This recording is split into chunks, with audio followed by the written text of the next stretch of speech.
I have come to Bergamo to find the mountain range that only the locals know about. I'm going to be trying to climb the highest peak, and I will be going to the Italian Alps in a place called the Orobie. And I want to prove to you immediately just how rare this place is. Have a look at this. If you search the Dolomites onto YouTube, you'll see videos immediately with over 500,000 views. But if you type in the Presolana Orobie, you're looking at videos with 200, 300 and 1.5k views. So why is this being hidden from us? I'm going to answer the question of whether it is worth trying to find a place that is less famous to really make the most of my hiking holiday. I'm going to do this by climbing the crown jewels of the Orobie, which is known as the Queen. But I have some problems. The 1 week I'm there are thunderstorm warnings all week. So will the weather allow me to do this? And finally, this hike might require some climbing, which is something I've never done before. So will I be able to handle how hard the climb is? And whilst 4 of us set off on the hike, only 2 of us actually made it to the peak. Today, the mountain conquers me. That was the scariest thing I've done. I'm going to answer whether it is worth going to somewhere new to avoid the crowds. Will it be just as beautiful as the Dolomites, and will I make it to the peak? We are at the base of the Presolana. We're climbing up 2,400 meters, but it's been raining and storming for the last 2 days, so we have no idea what the conditions are like up top. Let's see if we can make it. There are 4 stages to this hike, and the hike gets steeper and steeper after every step. The first is the Refugio, followed by the Bivacco, then a secret location, and finally up to the peak. So why am I here? I actually met Philip and David 3 years ago in Peru doing the hike together, and we had such a great time that we promised each other that we'd do another one together in Europe. So this was our chance to reconnect and fulfill our promise. David and I, we're walking up now, but everything is completely uphill. We're sweaty, but we're going. We feel good. How are you feeling, David? Yeah, so far so good. You know, had an early morning, started half an hour in. What about you, Bobby? I feel good. First of the day. We had a good coffee in the morning and we've just set off. So we've got a long way to go. It's about a 6-hour hike altogether, but we've got some stops planned en route, and hopefully, if the conditions are safe enough, we'll make it up to the top. This is the Orobie and it looks absolutely unbelievable so far. We're using the one weather window we have to make it to the top. Let's see if we can do it. And we made great progress as it took us only about an hour to get to our first checkpoint, the Mountain Refugio. We have just passed the Refugio straight away because we just need to make it up to the top quicker. But look at this, an unbelievable view. The path is starting to wind up and it's starting to get steeper and steeper. You can see how steep things get, and it's uphill all the way. And it's not even the steepest part of the hike. We are beginning to sweat. You can see how steep it's getting, and that it's only going to get steeper after we reach the bivvy, which is coming up soon. How are you feeling, Philip? You know what, it's been good. It's been very good. Perfect weather, perfect company. We have first sight of our next target. It's the bivvy on the hill. We've just been told we're at the halfway mark. We're almost at the bivvy, but after the bivvy is the most steepest part of this trek. But the scenes are becoming unbelievable. And we've seen our first views of Lago di Zeo. We're really climbing up now.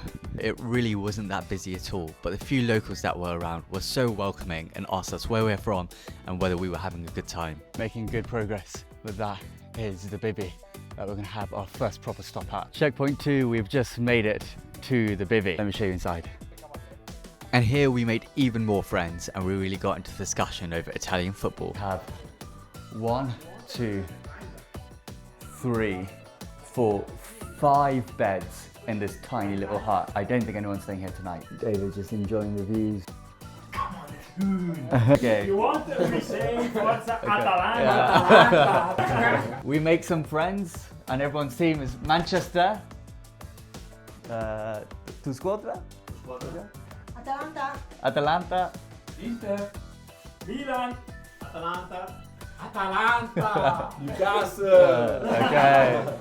It was great to share a laugh with some of the local hikers. That's the bivvy. We were having a glorious day so far. We had incredible weather, the locals were so lovely, and we were enjoying the hike. But from this point, things were about to get steeper and steeper.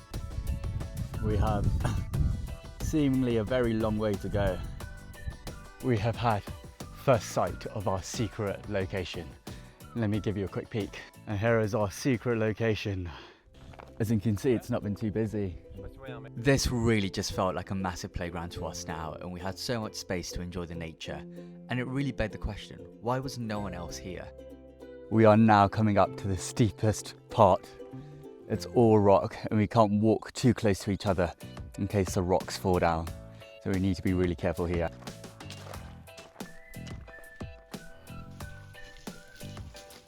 And soon enough, we have made it to the secret location. This is the Rocca dei Pagani. This was such a cool place to explore, and it was our last stop before heading up to the peak. From inside the cave, it literally felt like it was raining down on us, but it was quite cooling, and we had the most incredible view from inside the cave. This is the secret checkpoint, the Cave della Pagani. We've made it. It's our final stop before we make it all the way up to the top, the peak of Presolana. It is literally raining inside the cave. We took this time to reflect on the experience so far. We had some amazing weather, amazing views, and the locals we'd met had been so welcoming. But we knew that it wasn't over yet. There was still one more place to go, up to the peak of the Presolana. And this was going to be the toughest part yet. And we were given instructions on how to climb safely by our best climber, Paolo. And I'll be honest, at this point, I couldn't feel more nervous. Put your hands closely. And after going up myself only a quarter of the way. Okay, that was the scariest thing I've done. That's too high. I made the drastic decision to come back down the mountain. It was just way too scary for me, and my legs literally turned into jelly. Thankfully, there were some absolute legends on the mountain, some locals who helped me get back down the hill safely and even showed me where to place my feet. I'm so grateful for the support they showed me. But as you can see, even they're wearing serious protective equipment like helmets. Guys, I just tried to go up this. You've just seen me come back down. Is one of the scariest things I've ever done. My legs turned into jelly. And as you'll see, some of the locals had to help me back down just because I was so scared. Probably one of the scariest things I've ever done. My two friends have gone up all the way to the peak, so I will show you what it looks like. But for me, I did my best, had a great day. But today, the mountain conquers me. And having seen that my friends literally had to climb up chains to get up the mountain, I was quite pleased to know that I made the decision to come back down. Grande. But they absolutely smashed it to get all the way up to the peak and saw some well-deserved amazing views. Whilst David and I didn't quite make it to the peak, we were so lucky to have such a special day out in the mountains and share some amazing views. And I really understand now why Italians have decided to keep this all for themselves. It's a beautiful spot and better spent when there's not too many crowds. There are some absolutely epic people. I was walking back inspired by the locals and the landscape, thinking about what an amazing experience I just had. We are finally back at the original refugio. I think it's time for a drink, a well-earned one after a lot of hiking. Thanks all. If you'd like to see more adventure, please like and subscribe. We have just made it into a refugio. We found the map of where I failed. So this is Grotta dei Pagani, which is the cave that we were in. So you can see it's an absolute pure cliff face. And the rocks I climbed up were here. I got all the way up here, and after that, I couldn't see any of the rest of the route. But even after the route, you then have to climb up all the way here. And it's basically a near vertical climb. So I stopped here, and that was the best I could do for the day.